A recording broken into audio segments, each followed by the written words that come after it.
Get this and get it straight. Crime is a sucker's road, and those who travel it wind up in the gut of the prison of the grave. There's no other end, but they never learn. Wrigley's Spearmint Chewing Gum, the refreshing, delicious treat that gives you chewing enjoyment, presents for your listening enjoyment Raymond Chandler's most famous character in The Adventures of Philip Marlowe.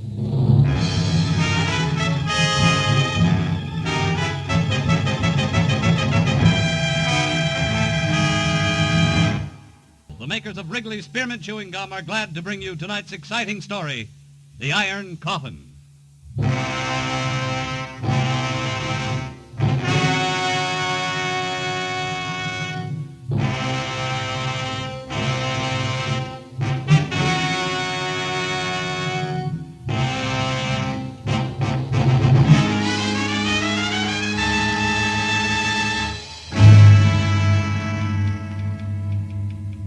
Dear Sir, I wouldn't touch your proposition with someone else's 10-foot pole.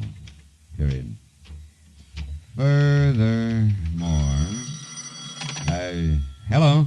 Would you connect me with Mr. Marlowe, please? Philip Marlowe, the private investigator. This is Philip Marlowe. Oh, I'm so glad I caught you. Mr. Marlowe, you've been very highly recommended to me by a very dear friend, and I want to employ your services for a case. All right, who are you? I'm Catherine Newbold. Uh-huh. It's about my daughter, Irene, or more exactly, about her fiancé. I want you to find him for me. He's 26, dark complexioned, about 5 feet 10, and just a minute, Mrs. Newbold. It's a little early for descriptions. What's the nature of his disappearance? Mr. Marlowe. Yeah? I'm afraid I just can't explain over the phone. I'm at the boys' place now. Would you come over here? It's 4220.5 Bronze. 4220.5, huh? You see, Bennett is lost, and Irene's gone to help him, and she may get lost, too. Well, how do you mean that, Mrs. Newbold? Lost where? Back somewhere in the 16th century.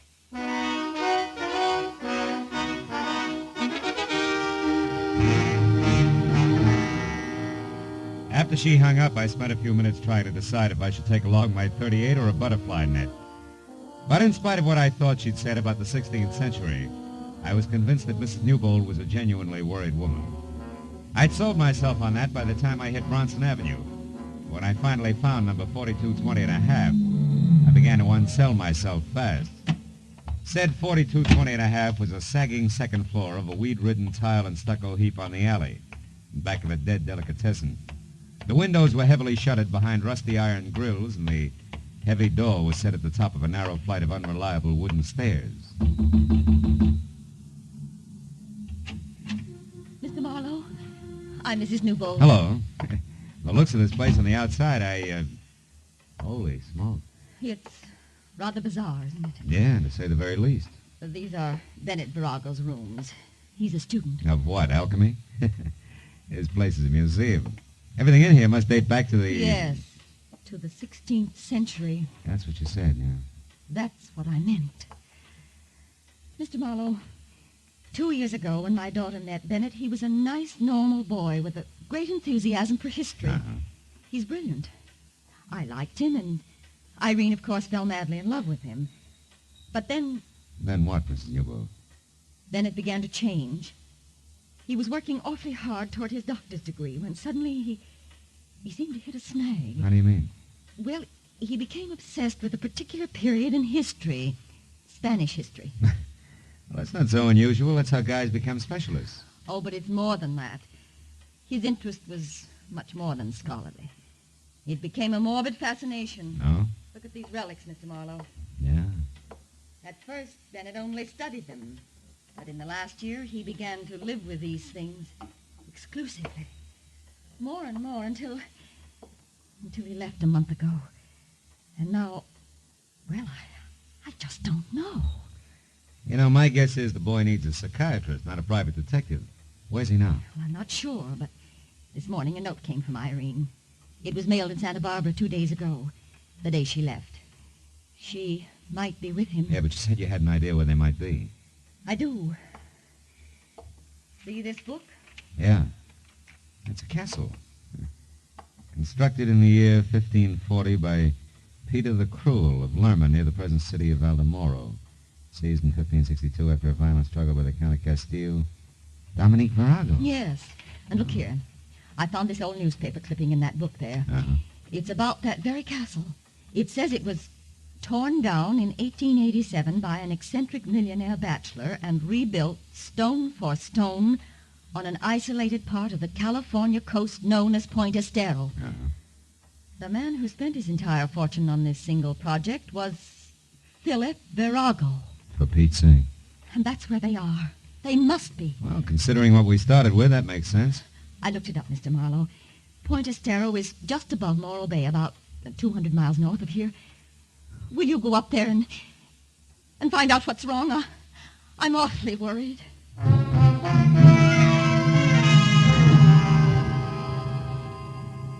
I told her the transplanted castles from Spain were not exactly my cup of tequila. But between the check she handed me and the look in her eyes, I figured a drive along the beach might do me good. Well, I made Santa Barbara by 4, and by 6:30 I was watching the surly Pacific surf hurl itself at the huge granite lump called Morro Rock. Farther north I got, the manner the ocean became. A hulking bank of solid black clouds offshore made a hollow mockery out of daylight savings time. And 20 miles beyond Morro Bay, I had to turn out my lights. By rough calculation, the castle was another 10. But when 11.7 had turned up on the speedometer without so much as a single battlement in view, I decided to turn my lights back on again and stop for some local advice. My first chance was a combination motor court, restaurant, and mobile gas station. Labeled Summit Light, California. L. Chester Poindexter Prop.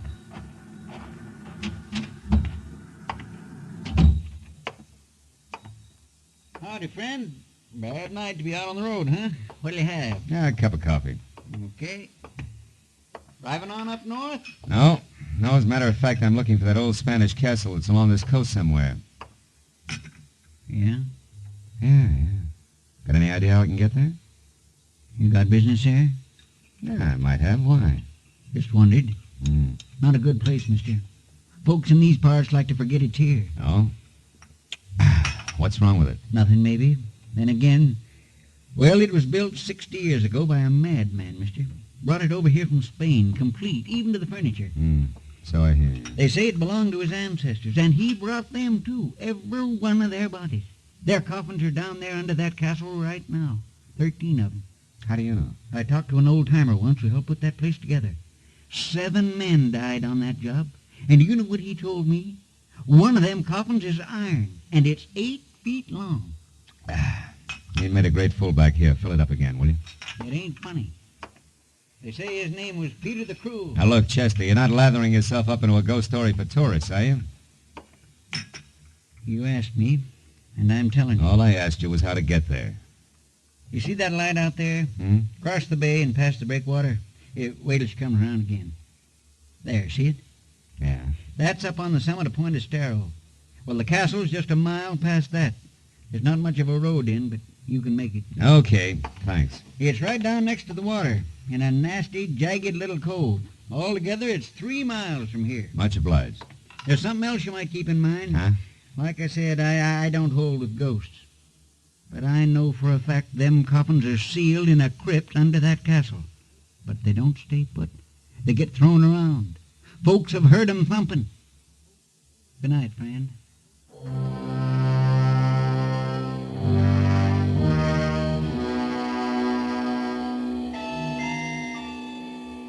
The highway dropped down close to the quiet bay, which was sheltered by the breakwater. And 100 yards out, a white sailboat, its mast pointing straight up at the stars. It made a strange contrast to the pounding surf a mile beyond, where I found the turnoff to the castle. It beat a year's depreciation out of my car in 10 minutes. But finally, at the top of a small rise, I saw it, the Spanish castle. It was a grim, gray mess of crooked walls and twisted towers that crouched on the shore like something that had crawled up from the bottom of the sea. When I pulled to a stop in front of the main gate, I saw there were lights in one of the lower rooms. I started in, and then I saw something else. A girl running down the path toward me. You there, wait! Please, wait! Oh, you've got to help me. Somebody's going to be killed. Killed? In there, in the castle? Yes. Oh, hurry, please. All right, come on.